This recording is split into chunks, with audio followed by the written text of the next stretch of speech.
তাহলে জি একটি অসম্যক সেট আর এটা হচ্ছে বাইনারি কম্পোজিশন। তাহলে এই কম্পোজিশনের আন্ডারে বা এই কম্পোজিশনের মধ্য দিয়ে জি এর এলিমেন্টগুলো যদি চারটা ধারা বা চারটা বিধি মেনে চলে, তখন আমরা ওই জিটাকে বলবো হচ্ছে এই কম্পোজিশনের জন্য একটা গ্রুপ। আসসালামু আলাইকুম, আমরা অনার্স তৃতীয় বর্ষের আরো একটি কোর্স যেটা হচ্ছে অ্যাবস্ট্রাক্ট অ্যালজেব্রা। এই অ্যাবস্ট্রাক্ট অ্যালজেব্রার বেসিক ব্যাপার এবং অ্যাবস্ট্রাক্ট অ্যালজেব্রা পুরো কোর্সটা নিয়ে কথোপকথন করব। তো আমাদের এই পেইড কোর্সের এটা হচ্ছে প্রথম ক্লাস এবং এর আগের চ্যাপ্টারটা, অর্থাৎ আমরা এখানে এই ক্লাসটাতে যেটা পড়বো এটা হচ্ছে চ্যাপ্টার 2। অর্থাৎ আমি আপনাদেরকে অ্যাবস্ট্রাক্ট অ্যালজেব্রার জন্য বেসিক্যালি এই বইটা সাজেস্ট করবো। এটা হচ্ছে সায়েন্স ভিউ প্রকাশনী। তো সায়েন্স ভিউ প্রকাশনী অথবা তিতাস প্রকাশনী, আপনারা যে কোনোটা কিনতে পারেন। তবে অ্যাবস্ট্রাক্ট অ্যালজেব্রা ব্যাপারটা হচ্ছে আসলে ফিল করার বিষয়। এই জিনিসটা আপনি অত সহজে বুঝতে পারবেন না, বাট একটু যদি বুঝতে চেষ্টা করেন আমার মনে হয় আপনারা এটা বুঝতে পারবেন।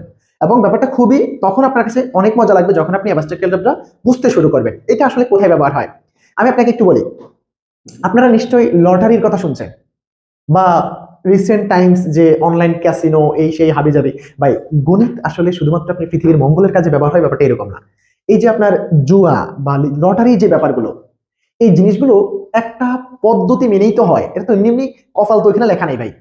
আপনার যে মেশিনে আপনি এই ইয়েগুলা মনে করেন, এই যে বিভিন্ন ক্যাসিনো যেগুলো চলে, এগুলো তো হচ্ছে আপনি ক্লিক করে খেলেন, তাই না? বা যারা খেলে তারা তো একটা ক্লিক দিলেই হয়। এখন ঘটনা হলো এই জিনিসটা যে হয়, যে প্রোগ্রামটা সেট করছে সে আসলে একটা নির্দিষ্ট একটা পদ্ধতি অবলম্বন করছে, তাই না? একটা প্রক্রিয়া অবলম্বন করছে, তাই তো? এই যে এই প্রক্রিয়াটা হচ্ছে মূলত আপনার এই অ্যাবস্ট্রাক্ট অ্যালজেব্রা। অর্থাৎ এই পৃথিবীর যত রকমের এই জুয়া বা ক্যাসিনো টাইপের কিছু আছে, প্রত্যেকটার পিছনে যে প্রোগ্রামটা কাজ করে সেটা হচ্ছে অ্যাবস্ট্রাক্ট অ্যালজেব্রার মেকানিজম। সো আমি আপনাকে আসলে এটা খারাপ দিক দিয়েই উদাহরণটা দিলাম, বাট আপনাকে যেটা বুঝতে হবে এটা হচ্ছে মূলত একটা দ্বিপদী প্রক্রিয়া। এখন দ্বিপদী প্রক্রিয়া আমরা যেটা পড়তে চাইতেছি আসলে চ্যাপ্টার 2, যেটা হচ্ছে আপনার গ্রুপ থিওরি। অর্থাৎ আপনার এই অ্যাবস্ট্রাক্ট অ্যালজেব্রায় বেসিক্যালি দুইটা অধ্যায় খুবই গুরুত্বপূর্ণ। এই বইয়ের চ্যাপ্টার 2 এবং চ্যাপ্টার 3 আমি আপনাদেরকে পড়াবো বেসিক্যালি। তো এটা ফেইড সাজেশনের কথাই বলতেছি। চ্যাপ্টার 2 আর চ্যাপ্টার 3 পড়লেই আপনি এই বইয়ে পরীক্ষায় যা আসে তার থেকে 80 নাম্বার কমন পাবেন। 80। চ্যাপ্টার 1, 2 এবং 3। চ্যাপ্টার 1টা আমি পরবর্তীতে পড়ায় দিব, বাট 2, 3টা হচ্ছে সবচেয়ে গুরুত্বপূর্ণ। দেখুন, আপনাদেরকে আমি আসলে বেসিক কিছু কথা বলি। এই যে এই বইটাতে আমরা পড়বো কি বলে ফেলছি অলরেডি। এটা বেসিক্যালি একটা প্রক্রিয়াকে ধারণ করে। আর এই প্রক্রিয়াটা আসলে কি, যেমন ধরেন আপনি প্রক্রিয়া বলতে বাইনারি অপারেশন বা বাইনারি কম্পোজিশনকে বুঝি, বা বাইনারি বা দ্বিপদী পদ্ধতিকে বুঝি, বা দ্বিপদী প্রক্রিয়াকে বুঝি। দ্বিপদী প্রক্রিয়া কি জিনিস, যেমন ধরেন আপনাকে বললাম 2 + 3, এখানে কয়টা পদ? একটা, দুইটা। এটা একটা দ্বিপদী প্রক্রিয়া। এখানে প্রক্রিয়াটা হচ্ছে প্লাস বা এডিশন, বা এখানে যে কম্পোজিশন, এই কম্পোজিশনটা হচ্ছে এডিশনকে মিন করে বা যোগকে মিন করে। এখন আমি আপনাকে যদি বলি 2 × 2 × 3, তাহলে এটাও কিন্তু একটা দ্বিপদী প্রক্রিয়া। এটাও দ্বিপদী প্রক্রিয়া, এটাও দ্বিপদী প্রক্রিয়া। এখন এই দ্বিপদী প্রক্রিয়া এটাকে বলছি আমরা যোগ, এডিশন, আর এটাকে বলছি আমরা কি মাল্টিপ্লিকেশন মানে গুণ। এখন আবার যদি আমি বলি 2 - 3, এটাও কিন্তু একটা দ্বিপদী প্রক্রিয়া, অর্থাৎ এটা হচ্ছে কি সাবট্রাকশন, তাই তো? তাহলে এই যে এডিশন, মাল্টিপ্লিকেশন এবং সাবট্রাকশন, এগুলো প্রত্যেকটা এক একটা দ্বিপদী প্রক্রিয়া। এখন ঘটনা হচ্ছে দ্বিপদী প্রক্রিয়ার সংজ্ঞাটা আমরা কেন বুঝি না। আচ্ছা, আমি আপনাদেরকে আজকে ক্লিয়ার করে দিচ্ছি দ্বিপদী প্রক্রিয়ার সংজ্ঞাটা। আপনি আজকের পরে কখনো আর ভুল করবেন না, রাইট? এখন দ্বিপদী প্রক্রিয়া বলার জন্য আমি আপনাকে একটা ঘর অঙ্কন করে দিলাম। তো মনে করেন এখানে আছে 2 3 4 5 6 1 2, সরি আবার তো 2 আসবে না, ধরেন 11 3, এরকম কিছু এক সংখ্যা আছে। তো আমরা এরকম একটা সেট নিয়ে কাজ করব। তাহলে এটা একটা অশূন্যক সেট। এই যে এটাকে আমরা দ্বিপদী প্রক্রিয়া বলবো। এই অশূন্যক সেটের যে কোনো দুটো এলিমেন্ট, আপনি এখান থেকে দুটো এলিমেন্ট নেবেন, দুইটা। তাহলে এই পুরো সেটটাকে যদি আমি এ বলি, তাহলে এখানে দুটো এলিমেন্ট নিব আমি, এ ক্রস এ। এ ক্রস এ একটা ম্যাপিং। যদি এই যে এদের মধ্যে আমি যে প্রক্রিয়াটা দিব, এই প্রক্রিয়াটা যদি এর মধ্যেই থাকে, তাহলে এই যে ব্যাপারটা আপনি বুঝতে একটু অসুবিধা হয়ে যাচ্ছে। একটি অশূন্যক সেট এ এর দুটি উপাদান, এই যে এ ক্রস এ, এটা যদি এর মধ্যে থাকে, তবে এই যে এই এ ক্রস এর যে সাবসেটটা হবে, এই সাবসেটটাকে বলা হবে আপনার কি দ্বিপদী প্রক্রিয়া। অর্থাৎ এই যে ব্যাপারটা আপনারা বুঝতে একটু অসুবিধা হইতেছে, কিন্তু আমি আপনাকে একটু বলি। মনে করেন এই যে এখানে অনেকগুলো এলিমেন্ট আছে, তো এই এলিমেন্টের আমি নিলাম 2 এবং 3, এদের মধ্যে আমি একটা দ্বিপদী প্রক্রিয়া কমপ্লিট করবো। তো দ্বিপদী প্রক্রিয়াকে প্রকাশের জন্য আমরা এই চিহ্নটা ব্যবহার করি, অথবা অনেকে স্টার ব্যবহার করতে পারে, অনেকে হ্যাশ ব্যবহার করতে পারে। তাহলে এই হলো টোটাল কম্পোজিশন বা প্রক্রিয়া। তো এই যে এই দ্বিপদী প্রক্রিয়াকে আমি বেসিক্যালি এটা দ্বারা প্রকাশ করব, বাইনারি কম্পোজিশন। এটার নাম কি বাইনারি কম্পোজিশন। তো এখন দেখেন এই বাইনারি কম্পোজিশন আমি এখানে 2 যোগ দিলাম। তাহলে এই যে আমি লিখলাম হচ্ছে যে এর মধ্যে যারা আছে এরা হচ্ছে ধরেন এ বি, সবাইকে এ বি। তাহলে আমি দিলাম যে কম্পোজিশন এ কম্পোজ বি, এটা এইভাবে প্রকাশিত, এ প্লাস বি। অর্থাৎ আমি জাস্ট এই কম্পোজিশন বা এই প্রক্রিয়াটাকে যোগ বলে ডিনোট করে দিলাম। আমি যদি বলতাম যে এ কম্পোজ বি ইকুয়ালস টু হচ্ছে এ সাবট্রাকশন বি, অর্থাৎ আমি এই কম্পোজিশনটাকে এই প্রক্রিয়াটার নাম বিয়োগ বলে ফিক্সড করে দিলাম, এই যে এটা ফিক্সড করে দেওয়া। তাহলে এবার এই যে এটাকে দ্বিপদী প্রক্রিয়া বলা যাবে কখন, যখন এই যে এই এ কম্পোজ বি এর রেজাল্টটাও এই সেটের মধ্যে থাকবে। তাহলে এ কম্পোজ বি যদি যেই সেট থেকে আমরা এ বি নিলাম, for all A B belongs to A, then A compose B belongs to A যদি হয়, তাহলে আমরা এই এ কম্পোজ বিটাকে একটা দ্বিপদী প্রক্রিয়া বলবো। বুঝতে পারছি? এই হলো আপনার বইয়ের সংজ্ঞা। তো এখন দেখেন আমি যে কথাটা বলছি আপনি একটু খেয়াল করেন, এই সেটটার উপাদানগুলোকে আমরা এবি বললাম।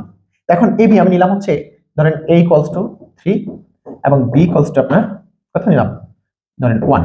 তাহলে আমার এখানে প্রক্রিয়াটা দিয়ে দিলাম a compose b equals to কত a প্লাস b। তাহলে আপনি দেখেন এর মান কত 3 প্লাস কত 1, তাহলে কত হলো 4। এখন এই 4টা কি ওই সেটের মধ্যে আছে না? অবশ্যই আছে। তাহলে এই যে এই a কম্পোজ b টা একটা দ্বিপদী প্রক্রিয়া। আশা করি আপনারা বুঝে গেছেন। তাহলে এখান থেকে যে কোনো একটা সেট, দুইটা উপাদানের একটা সেট, একটা উপসেট আমরা যদি নেই, তাহলে সেই উপসেট এর মধ্যে যে আমি অপারেশনটা দিব বা যেই বাইনারি অপারেশন বা যে বাইনারি কম্পোজিশন দিব, সেই কম্পোজিশনের আউটপুটটাও যদি এখানে থাকে, তখন এই প্রক্রিয়াটাকে আমরা বলবো হচ্ছে দ্বিপদী প্রক্রিয়া বা বাইনারি কম্পোজিশন। এখন এই বাইনারি কম্পোজিশন দেওয়ার পরে আপনার যে জিনিসটা আসলে চ্যাপ্টার 2 তে জানা লাগবে সেটা হচ্ছে গ্রুপ কি। কখন এই একটা সেটকে আমরা কখন গ্রুপ বলবো, এই যে এই সেটটাকে আমি কখন গ্রুপ বলতে পারবো। তো এই যে এই সেটটাকে গ্রুপ বলা যাবে যদি এই সেটটা 4টা কন্ডিশন ফিল আপ করে। যে কোনো একটা বাইনারি কম্পোজিশনে বা বাইনারি কম্পোজিশন আপনি আগে ক্লিয়ার করেন, যে কোনো বাইনারি কম্পোজিশনে একটা সেট, একটা অসম্যক সেট, এই যে এই একটা অসম্যক সেট আপনি মনে করেন এখানে অনেকগুলো এলিমেন্ট আছে, তো এখানে যত এলিমেন্ট আছে সবগুলোকে আমি বললাম হচ্ছে এবি, যা আছে সবার আমি এবি দ্বারা বললাম। এবি এবি নিলেন আপনি, এখানে যে কোনো এলিমেন্ট আপনি এখান থেকে নিতে পারেন। আমি নিলাম যে for all A B belongs to এই যে সেট, এই সেটটাকে আমি বললাম হচ্ছে জি। তাহলে এই যে ফর অল এ বি জি, জি এর মধ্যে এবি এরকম অসংখ্য ভ্যালু আছে। তো এখন এই যে জি সেটটাকে আপনি যে কোনো একটা দ্বিপদী প্রক্রিয়ায় বা বাইনারি কম্পোজিশন, এই যে এটাকে অর্থাৎ এই যে জি কমা বাইনারি কম্পোজিশন এটা দ্বারা প্রকাশ করা হয়। তো এখন এই যে জি একটা সেট আর এটা হচ্ছে একটা দ্বিপদী প্রক্রিয়া বা বাইনারি কম্পোজিশন। এটা হতে পারে যোগ, হতে পারে বিয়োগ, হতে পারে ভাগ, হতে পারে গুণ, হতে পারে অন্য কোনো একটা প্রক্রিয়া। তো এখন দেখেন এই যে এই প্রক্রিয়াটা কি, এই প্রক্রিয়াটা মনে করেন আপনার ইচ্ছা, আপনি সেট করে দিবেন যে কোনো একটা প্রক্রিয়া। এই কম্পোজিশন এরকম হতে পারে যে এইটা A B compose equals to আপনি লিখে দিতে পারেন a প্লাস বি বাই 2, আপনার ইচ্ছা দিয়ে দিতে পারেন, ঠিক আছে। তো এখন এই যে এই ঘটনাটা, এই যে প্রক্রিয়াটা এমন ভাবে চলবে যে আমি জি থেকে এ বি যে দুটো উপাদান নিব, এই প্রক্রিয়াটা মিন করা হচ্ছে ওই দুটার যোগ করে দুই ভাগ করে যে রেজাল্টটা সেটা আমাকে দাও। এই যে এটা হচ্ছে আপনার আপনি নিজে সেট করে দেওয়া একটা প্রক্রিয়া বা দ্বিপদী প্রক্রিয়া। এই দুইটার মধ্যে একটা সম্পর্ক আপনি নিজে সেট করছেন, এখানে যোগ থাকতে পারতো, বিয়োগ থাকতে পারতো, গুণ থাকতে পারতো, প্রক্রিয়াটা আপনি সেট করবেন। এটা হচ্ছে আপনার স্বাধীনতা। তো এটা হচ্ছে দ্বিপদী প্রক্রিয়া। এখন এই একটা দ্বিপদী প্রক্রিয়ায় একটা সেট জি কে গ্রুপ বলা হবে যদি ওই সেট জিটা এই কম্পোজিশনে অর্থাৎ এই নিয়মটা অনুসারে, এই নিয়ম অনুসারে যে 4টা নিয়ম যদি সে মেনে চলে। তো 4টা নিয়ম কি? প্রথম নিয়ম হচ্ছে আপনার এখানে ক্লোজার ল বা আবদ্ধতার বিধি হোল্ড করতে হবে এই গ্রুপের মধ্যে বা জি এর মধ্যে। তাহলে G set for all A B belongs to G যদি হয়, এ বি সবাই যদি জি এর মধ্যে থাকে, তাহলে A compose B belongs to G. তাহলে আমাদের প্রথম বৈশিষ্ট্য কি, এই জি কে আমরা গ্রুপ বলবো যদি যে এ বি আমরা যদি জি থেকে নেই, তবে সেই জি এর মধ্যে এ বি দ্বারা আমি যে একটা অপারেশন ক্রিয়েট করছি, সেই অপারেশনের যে রেজাল্ট সেটাও যদি কিসে থাকে, জিতে থাকে, তখন আমরা এটাকে বলবো হচ্ছে কি, এটাকে বলবো হচ্ছে একটা গ্রুপ হওয়ার প্রথম শর্ত সে ফিল আপ করছে, এটাকে বলা হয় ক্লোজার ল। এখন সেকেন্ড যে ল, এটা হচ্ছে অ্যাসোসিয়েটিভ ল বা হচ্ছে আপনার সংযোজন বিধি। তো অ্যাসোসিয়েটিভ বা সংযোজন বিধি আসলে কি আমি আপনাকে জাস্ট এখন বলছি, একটু পরে এই বিধিগুলো দিয়ে আমরা একটা গ্রুপ প্রমাণ করবো। সো আপনি জাস্ট একটু ধৈর্য ধরে, এতক্ষণ পর্যন্ত যেহেতু আছেন আপনি একটু ধৈর্য ধরে পুরো একটু দেখেন, আশা করি আপনার গ্রুপের যে কনসেপ্ট, এই কনসেপ্টটা 100% ক্লিয়ার হয়ে যাবে। অ্যাসোসিয়েটিভ কি, for all A B C তিনটা এলিমেন্ট যদি জি এর মধ্যে থাকে, দেন অ্যাসোসিয়েটিভ হচ্ছে মূলত সংযোজন বিধি, তাই না? তাহলে A compose B compose C equals to A compose B compose C. এই যে এই ঘটনাটা যদি সত্য হয়, তাহলে আমরা বলবো যে জি হচ্ছে অ্যাসোসিয়েটিভ বা হচ্ছে সংযোজন বিধি মেনে চলে। এরকম করে 4টা বিধি তার মানতে হবে, তাহলে পরে আমরা জি কে বলতে পারবো কি, গ্রুপ। তাহলে জি গ্রুপ হবে কখন, যখন সে আরো দুইটা এই 4টা বিধি যদি সে মেনে চলে, তাহলে আমরা জি কে বলবো হচ্ছে গ্রুপ। তাহলে একটি অশূন্যক সেট জি এবং একটি দ্বিপদী প্রক্রিয়া, এই যে এইটা বাইনারি কম্পোজিশন, তাহলে জি একটি অসংখ্যক সেট আর এটা হচ্ছে বাইনারি কম্পোজিশন। তাহলে এই কম্পোজিশনের আন্ডারে বা এই কম্পোজিশনের মধ্য দিয়ে জি এর এলিমেন্টগুলো যদি চারটা ধারা বা চারটা বিধি মেনে চলে, তখন আমরা ওই জিটাকে বলবো হচ্ছে এই কম্পোজিশনের জন্য একটা গ্রুপ বা এই নিয়মের জন্য একটা গ্রুপ। যেমন আপনাকে যদি বলা হয় যে রিয়েল নাম্বারের সেট বা আপনাকে যদি এটা বলা হয় যে পূর্ণ সংখ্যার সেট জেড, যেটা হচ্ছে পূর্ণ সংখ্যার সেট, তো জেড এর মধ্যে কি আছে? -ইনফিনিটি থেকে +ইনফিনিটি পর্যন্ত সবাই আছে, রাইট? তো এটা হচ্ছে পূর্ণ সংখ্যার সেট। তো এখন এই জেড এর মধ্যে যদি আপনি মনে করেন যে আপনি দিয়ে দিলেন হচ্ছে for all A B Z, তাহলে জেড এর ভিতরে যারা আছে এদেরকে আমরা এবি দ্বারা প্রকাশ করছি। তো এখন আপনি একটা কম্পোজিশন দিলেন যে এইটা বলতে বোঝায় এ কম্পোজ বি ইকুয়ালস টু আপনি দিয়ে দিলেন যে এ প্লাস বি, ঠিক আছে? এখন আপনি এ বি যাই নেন, এ বি এই জেড থেকে যাই নেন, জেড এর ভিতরে কি আছে? -ইনফিনিটি থেকে +ইনফিনিটি পর্যন্ত এ বি আপনি যাই নেন, এই যে এখানে যদি বসায় দেন আপনি এ বি এর মান যাই নেন, সেটা কি জেড এর মধ্যে থাকবে না? দেখেন আপনি 2 নেন 3 নেন, 2 আর 3 যোগ করলে 5 কিন্তু জেড এর মধ্যে আছে, পূর্ণ সংখ্যা। সো এই যে এটা কি আপনার, এটা আপনার এই যে এই হোল্ড করে, অর্থাৎ আপনার ক্লোজার ল হোল্ড করে। এখন আপনি 3টা নেন, তো এভাবে আমি এটা আপনাদেরকে ম্যাথটা করাবো, বাট এখন আপাতত আপনাদেরকে আমি আরো 2টা বিধি আছে সেই বিধিগুলো একটু বুঝিয়ে দিই। এখন এখানে চলে আসেন তৃতীয় বিধি, যেটা 3 নাম্বার বিধি। এটা হচ্ছে এককের অস্তিত্ব বা অবেদকের অস্তিত্ব। যে অবেদকের অস্তিত্বটা কি? দেয়ার এক্সিস্ট, ওর মধ্যে একটা আইডেন্টিটি থাকবে ই বিলংস টু জি, আমি তো এখানে জি দিয়ে বলছি গ্রুপ জি সেটের মধ্যে একটা এলিমেন্ট অবশ্যই থাকবে ই, যেন A into E equals to E compose A equals to A থাকে। এখানে for all A belongs to G.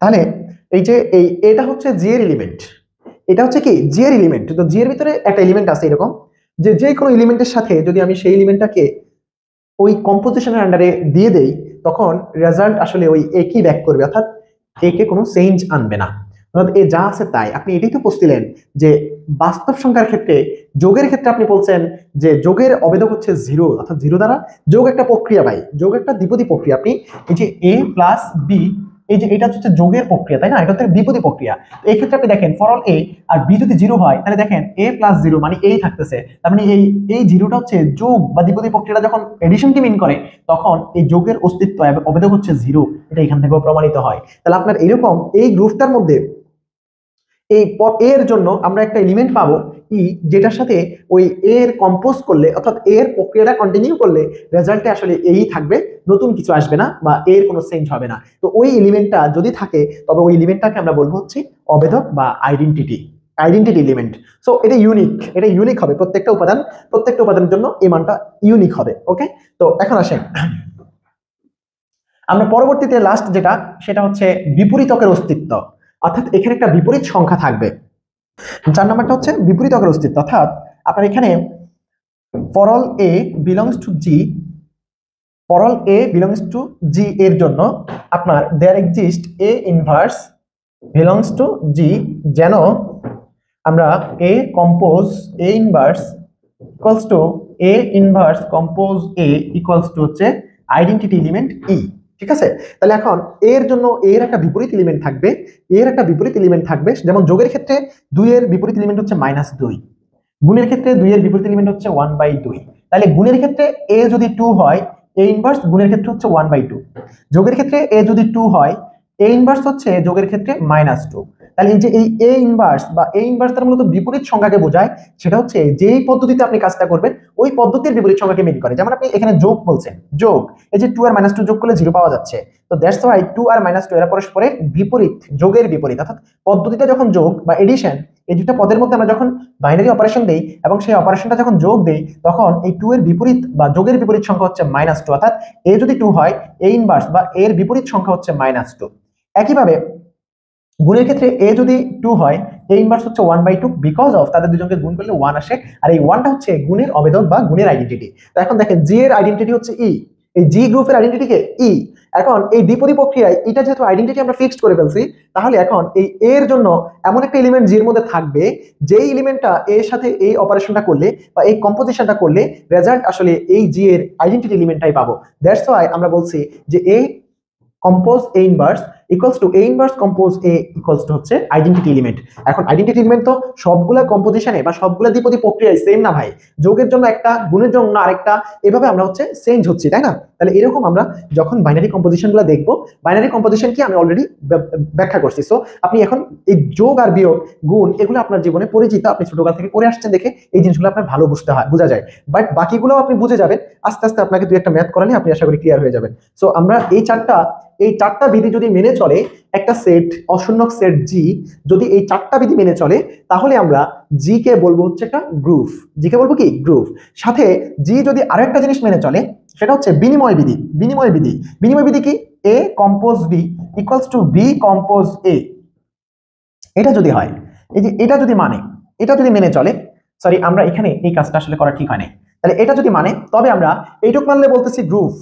যদি সাথে এটাও মানে, তখন এটাকে বলা হবে অ্যাবিলিও গ্রুপ বা বিনিময়ী গ্রুপ। তাহলে আমরা গ্রুপের জন্য 4টা আর অ্যাবিলিও গ্রুপ হওয়ার জন্য দেখাইতে হবে 5টা। তাহলে এখন আমরা একটা অঙ্ক করি আপনাদের বইয়েরই, এটা হচ্ছে সায়েন্স ভিউ পাবলিকেশনস বইয়ে আমি একটা অঙ্ক করাচ্ছি। অঙ্কটা হচ্ছে লাস্ট ইয়ার আসছে, 2022 সালে মেবি, 2022 সালে মেবি এই ম্যাথটা আসছে। এটা হচ্ছে এই সায়েন্স ভিউ বইয়ের একেবারে প্রথম ম্যাথটা। এটা প্রশ্নটা আমি এখানে অ্যাড করতে পারিনি, আমি আপনাদের পরবর্তী ক্লাসগুলোতে প্রশ্ন অ্যাড করে নিব। বাট এখন আপাতত আপনাদেরকে আমি প্রশ্নটা একটু পড়ে শোনাই। তো প্রশ্ন হচ্ছে এরকম যে জেড পূর্ণসংখ্যার সেট, জেড হচ্ছে পূর্ণসংখ্যার সেট, এবং এইটা হচ্ছে একটা দ্বিপদী প্রক্রিয়া। তো এখন বাইনারি অপারেশন যে এ বি দুটা এলিমেন্ট বিলংস টু জেড, এই জেডের মধ্যে এ বি আছে।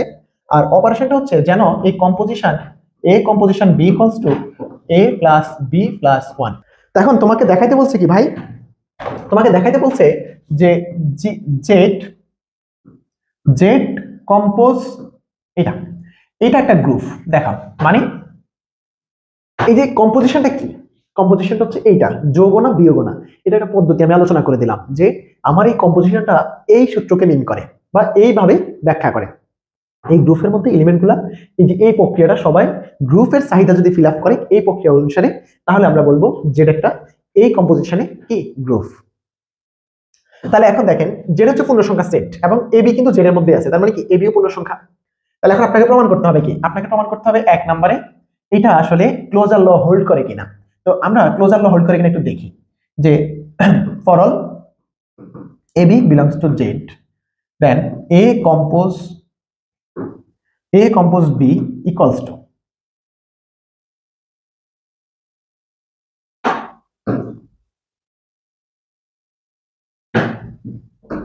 তো A compose B equals to কি বলেন তো? ওই যে ওখানে লেখা আছে এ প্লাস বি প্লাস 1। এখন দেখেন এ কিন্তু পূর্ণ সংখ্যা, বি কি পূর্ণ সংখ্যা, তো 1টা কি? তাও তো পূর্ণ সংখ্যা। তো 3টা পূর্ণ সংখ্যার যোগফল, এটা কি পূর্ণ সংখ্যা না? তার মানে নিশ্চয় বলতে পারি কি বিলংস টু জেড। সো আমাদের ক্লোজার ল কিন্তু হোল্ড করে গেল। আশা করি বুঝতে পারছেন। এগুলো ভাই ফিল করার বিষয়, যে এ বি জেড এর মধ্যে আছে, তার মানে কি এও পূর্ণ সংখ্যা বিও পূর্ণ সংখ্যা, তার সাথে 1 যোগ হয়েছে, তার মানে পুরো সংখ্যাগুলো কি 3টা পূর্ণ সংখ্যার যোগফল, তো পূর্ণ সংখ্যা হবে। সো এ প্লাস বি প্লাস 1 এটা একটা পূর্ণ সংখ্যা, যেটা জেড এর মধ্যে অবশ্যই আছে। জেড তো পূর্ণ সংখ্যা সেট। আপনি জেড সম্পর্কে জানেন, জেড হচ্ছে -ইনফিনিটি থেকে ইনফিনিটি পর্যন্ত, এই হচ্ছে পুরোটা জেড। তাহলে এই জেড নিয়ে আপনার কথা বলতে আসছে, আপনি নিশ্চয়ই বুঝছেন এ এবং বি যদি পূর্ণ সংখ্যা হয়, এ প্লাস বি প্লাস 1 ওকে পূর্ণ সংখ্যা, সো এ প্লাস বি প্লাস 1 জেড এর মধ্যে আছে, তার মানে ক্লোজার ল হোল্ড করে গেল। তো দ্বিতীয়তে আপনি দেখাইতে হবে for all A B C 3টা পূর্ণ সংখ্যা জেড এর মধ্যে আছে, 3টা পূর্ণ সংখ্যা জেড এর মধ্যে আছে। তাহলে আমরা এখন দেখাবো কি? আমরা এখন দেখাবো হচ্ছে আমাদের অ্যাসোসিয়েটিভ তথা হচ্ছে সংযোজন বিধি বা অ্যাসোসিয়েটিভ বিধি, তাই তো? তাহলে আমরা এখানে কি বললাম? এটা হচ্ছে ক্লোজার ল বা হচ্ছে আবদ্ধতা বিধি মেনে চলে। এখন এটা অনুসারে আমরা লিখলাম এ বি সি যদি জেড এর মধ্যে থাকে, তাহলে A compose B compose C, ঠিক আছে? এর সময় কি আসে? এ আর বি এর মধ্যে কম্পোজিশনটা দেব, এ আর বি এর মধ্যে কম্পোজিশন দেব, এ বিটা থাকবে, এই যে এ আর বি থাকবে, সি এর সাথে কম্পোজিশন। তাহলে আমরা এখানে লিখব যে এ, এই যে এই পুরোটা হচ্ছে আমরা এখন এ আর এই কম্পোজিশন হচ্ছে বি, তাহলে এ কম্পোজ বি, এটা থাকবে হচ্ছে এ এর জায়গায়, আর বি এর জায়গায় কি আসলো? সি প্লাস হলো গিয়ে 1। এখন দেখেন এর ভিতরে কম্পোজিশন আসছে না, তাহলে এটা কি হবে? এ প্লাস বি প্লাস 1 সাথে আছে সি প্লাস 1, তার মানে কি থাকলো? A plus B plus C plus 2, এটা হচ্ছে আমাদের এটা। এখন আবার আরেকটা কি? আর হচ্ছে A compose B compose C. এখন এবার দেখেন এটা আগে লিখে যাবে, এ থাকলো plus B compose C plus 1, B এর জায়গায় বসলো, তাহলে এই যে এ কম্পোজ বি, তাহলে এ কম্পোজ বি জন্য কি এর জায়গায় বসলো, বি এর জায়গায় বি কম্পোজ সি বসলো, তাহলে আমরা বলছি ওই যে আমাদের নিয়মটা কি এ প্লাস বি প্লাস সি, তো এ কম্পোজ বি, এই প্রথমটা হচ্ছে এ, তারপর কম্পোজ বি, তারপর হচ্ছে বি। দেখেন এই যে ব্র্যাকেট যেটা হচ্ছে এ কম্পোজ যেটা হচ্ছে বি, আবার এই যে কম্পোজ আরেকটা এ কম্পোজ করে হচ্ছে কি বি। সো আপনি এখন দেখেন এই যে বি কম্পোজ আছে, এখানে বি কম্পোজ করেন, তাহলে A plus B plus C plus 1 এদিকে প্লাস আরেকটা 1, তাহলে কি থাকলো? A plus B plus C plus 2। দেখেন আপনার A composition B compose C আবার A compose B compose C, দুইটা রেজাল্ট এটা আর এটা কি একই আসছে না? অবশ্যই একই আসছে। সো আমরা কি বলতে পারলাম? আমরা এখন বলতে পারি যে যেহেতু যেহেতু আমরা বলতে পারি যেহেতু a compose b compose c equals to a compose b compose c, সুতরাং আমাদের জেড কি চলে, জেড সংযোজন বিধি মেনে চলে। তাহলে আমাদের সংযোজন বিধি মেনে চললো এবং আমাদের ক্লোজার বা আবদ্ধতার বিধিও মেনে চললো। এখন আমরা দেখবো একটা আইডেন্টিটি এলিমেন্ট আছে কিনা এই জেডের মধ্যে। তো আইডেন্টিটি এলিমেন্ট কাকে বলে? আইডেন্টিটি এলিমেন্ট আমরা ধরে নিব আইডেন্টিটি এলিমেন্ট আছে। তাহলে এখন আইডেন্টিটি এলিমেন্ট আমরা ধরি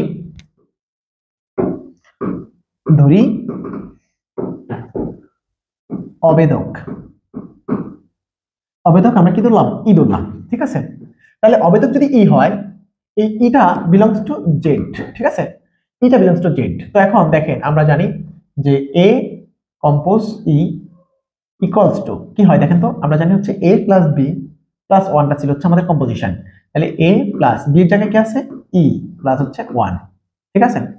তো এই যে a কম্পোজ ই এটা সমান কিন্তু a, মনে করে দেখেন এটা আমরা লিখছিলাম যে এটা আসলে কোনো চেঞ্জ করবে না। তো এখান থেকে আমরা কি লিখতে পারি, এখান থেকে আমরা লিখতে পারি a সরি এটাকে ওই পাশে পাঠাতে a কাটে e ইকুয়ালস টু -1। দেখেন তো এই -1টা কি আমার জেডের মধ্যে আছে না? নিশ্চয়ই আছে। সো তাহলে আমাদের অবেদকের অস্তিত্ব পাইলাম কত, -1। তাহলে এই যে এটা কিন্তু জেডের উপাদান, সো আমরা কি বলতে পারি এটা অবেদকের অস্তিত্ব কি বিদ্যমান, অর্থাৎ জেডের অবেদক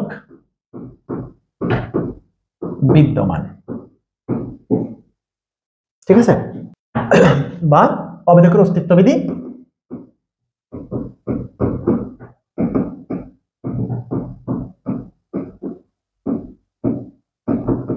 মেনে চলে, রাইট? ওকে, এখন আসেন আরেকটা জিনিস আমাদের দেখাতে হবে। আরেকটা জিনিস কি, বিপরীতকের অস্তিত্ব, রাইট? এখন বিপরীতকের অস্তিত্বটা কি সেটা আমরা এখন বের করবো, তাই তো? তাহলে এখন ধরি a belongs to z, a compose b equals to -1। কেন এটা লিখলাম? হলে b হবে a এর বিপরীত উপাদান। হ্যাঁ, কেন? কারণ আমরা জানি কম্পোজিশনে, কোনো কম্পোজিশনে এর অবেদক উপাদান যার সাথে কম্পোজ করলে পাওয়া যায়, অর্থাৎ একটা এলিমেন্ট আমি জেড থেকে নিলাম, তার সাথে আমি বি এর কম্পোজ করে অবেদক উপাদানটা লিখলাম, ঠিক আছে। তো এই অবেদক উপাদান লেখার পরে এই বি এর যে মানটা আসবে সেই মানটা এক্স্যাক্টলি জেড এর মধ্যে আছে কিনা আমরা দেখবো। যদি থাকে তাহলে আমরা বুঝবো যে এর একটা বিপরীত উপাদান জেড এ আছে, সো এটার আসলে বিপরীতকের অস্তিত্ব আসলে মেনে চলে। সো আমরা এখন দেখি এখানে এই বি এর মানটা কেমন আসে। হ্যাঁ, তাহলে এই কম্পোজ বি সমান আমরা কি লিখছিলাম, a plus B plus 1 equals to হচ্ছে -1। তাহলে এখান থেকে আমরা লিখতে পারি বাহ b ইকুয়ালস টু -2 - a। এখন দেখেন এই b equals to -2 - a belongs to z। কেন? কারণ দেখেন -a এটা তো z এর মধ্যে আছে, তো 2টাও তো -2 তো z এরই অংশ। তাহলে -2 - a এই পুরোটা যখন আমরা হিসাব করবো তখন এটাও তো কিসের মধ্যে থাকবে, এটাও তো জেডের মধ্যে থাকবে। পূর্ণ সংখ্যা, এটা তো ভগ্নাংশ হওয়ার কোনো সুযোগ নাই, কারণ এ তো পূর্ণ সংখ্যা, আপনি প্রথমেই বলে দিয়েছেন, প্রশ্নেই বলে দিয়েছে এটা হচ্ছে জেডের উপাদান। তাহলে আমরা কি বলতে পারি, এই যে পুরোটা হচ্ছে একটা পূর্ণ সংখ্যা, সো বি যেটা পাচ্ছি সেটা কিন্তু জেডের একটি উপাদান। তার মানে জেডের মধ্যে এই কম্পোজিশনটার জন্য, অর্থাৎ কম্পোজিশন কি ছিল, a compose b equals to a plus b plus 1, এই কম্পোজিশনটার জন্য এই জেডের মধ্যে ভি এর একটা উপাদান আমরা এটা পাইতেছি, ঠিক আছে। তো এই যে এই উপাদানটা হচ্ছে এই জেডের মধ্যেই আছে, সো আমরা বলতে পারি বি হচ্ছে এ এর কি বিপরীত উপাদান। সো আমরা বলতে পারি বিপরীতকের অস্তিত্ব বিধিও মেনে চলছে। তাহলে আমাদের যে চারটা বিধি মেনে চলার কথা, চারটা বিধি হিসেবে মেনে চলছে। সো আমরা বলতে পারি যে এই কম্পোজিশনে, অর্থাৎ আমাদের জেড কম্পোজ ইহা একটি গ্রুপ। বুঝতে পারছি? তাহলে আশা করি পুরো ব্যাপারটা আপনারা বুঝে গেছেন। তাহলে আমরা কি লিখবো, জেড কম্পোজিশন গ্রুপের সকল শর্ত, গ্রুপ এর সকল শর্ত মেনে চলে, অর্থাৎ জেড বাইনারি কম্পোজিশন একটি গ্রুপ। আশা করি বুঝছেন। এই হচ্ছে গ্রুপ হওয়ার কন্ডিশন। তো আমরা আসলে এই পর্বে গ্রুপ কি জিনিস বা গ্রুপ হওয়ার জন্য কি কি কন্ডিশন ফিল আপ করা লাগবে সে কথাটা বলছি। পরবর্তী পর্বে আমরা গ্রুপের প্রকারভেদ পড়বো এবং এই চ্যাপ্টারের গুরুত্বপূর্ণ ম্যাথগুলো নিয়ে আমরা পর্ব 3 সাজাবো। তাহলে চ্যাপ্টার 2.a অর্থাৎ 2a টোটাল 3টা ভিডিও লেকচার হবে। প্রথম লেকচারে আমরা আজকে শেষ করলাম, দ্বিতীয় লেকচারে আমরা গ্রুপের প্রকারভেদ এবং আরো কিছু ম্যাথ নিয়ে আসবো। তৃতীয় পর্বে আমরা এই চ্যাপ্টারের আর যে ম্যাথগুলো পড়া লাগবে 2a এর, এগুলো সব কমপ্লিট করবো। চ্যাপ্টার 2 এবং চ্যাপ্টার 3 তে টোটাল ভিডিও সংখ্যা, টোটাল ক্লাস হবে প্রায় 30টা। প্রত্যেকটা ক্লাসের লেন্থ সর্বোচ্চ 20 মিনিট, এর বেশি আমি নিব না। তাহলে 20 মিনিট করে আপনি যদি 30টা ক্লাস টোটাল 2 আর 3 মিলে করেন তাহলে আপনার এই অ্যাবস্ট্রাক্ট অ্যালজেব্রার যে ভয় এটা আসলে থাকবে না। চ্যাপ্টার 2 এবং চ্যাপ্টার 3 থেকে আপনি টোটাল 90 নাম্বারের মতো কমন আসবে, 90 নাম্বার। সো আপনি এত নম্বর দিয়ে কি করবেন? 2 আর 3 পড়ে যাবেন, 90 নাম্বার কমন পেয়ে যাবেন। এই বইটার কথা বলছি, অন্য বইয়ে কটা চ্যাপ্টার আমি জানি না, বাট এই বইয়ের 2 আর 3 এই চ্যাপ্টার দুটো পড়লেই আপনি মোটামুটি 90 নাম্বার মতো কমন পেয়ে যাবেন। সো এই যে টোটাল চ্যাপ্টারগুলোতে আমরা 30টা লেকচার মতো বানাবো, আর এই 30টা লেকচারে আপনার পুরো বইয়ের মোটামুটি A+ মার্ক কমন। তারপর আমি আরো ফার্স্ট অফ পড়ে দিব। তো প্যারা নাই, যারা এখনো পেইড কোর্সে জয়েন হন নাই তারা আমাদের পেইড কোর্সে জয়েন হয়ে যেতে পারেন। আর আমাদের এই থার্ড ইয়ারের পুরো পেইড কোর্স, পুরো আপনি 1 ইয়ার সলিউশন পাচ্ছেন মাত্র 2500 টাকায়, মাত্র 2500 টাকায়। এবং ক্লাস হচ্ছে আমাদের অ্যাপসে, ক্লাসগুলো রেকর্ডেড ক্লাস, এবং ক্লাসের মান্থলি একটা আর দুইটা লাইভ ক্লাস থাকবে যেগুলো আপনাদের সমস্যা সম্পর্কে জানা হবে। সো আপনারা যারা এখনো পেইড কোর্সে জয়েন হন নাই তারা এই পেইড কোর্সটাতে জয়েন হয়ে যেতে পারেন। আপনাদের পুরো 1 বছরের থার্ড ইয়ারের যতগুলো কোর্স আছে প্রত্যেকটা কোর্স এখানে আপনি এই 2500 টাকার মধ্যে পেয়ে যাবেন। এবং সাথে আরো পাবেন হচ্ছে পরীক্ষার আগে স্পেশাল গাইড, যেটাতে আপনি শর্ট সাজেশন পাবেন, ওটা ফ্রিতে পেয়ে যাবেন। সো আপনারা আজই যোগাযোগ করুন কিভাবে এই পেইড সাজেশনে ভর্তি হওয়া লাগবে বা পেইড কোর্সে ভর্তি হওয়া লাগবে। তার জন্য আপনারা 01635070359 এই হোয়াটসঅ্যাপ নাম্বারে যোগাযোগ করতে পারেন। ধন্যবাদ, ভালো থাকবেন। পরবর্তী পর্বে আবার দেখা হবে। আসসালামু আলাইকুম।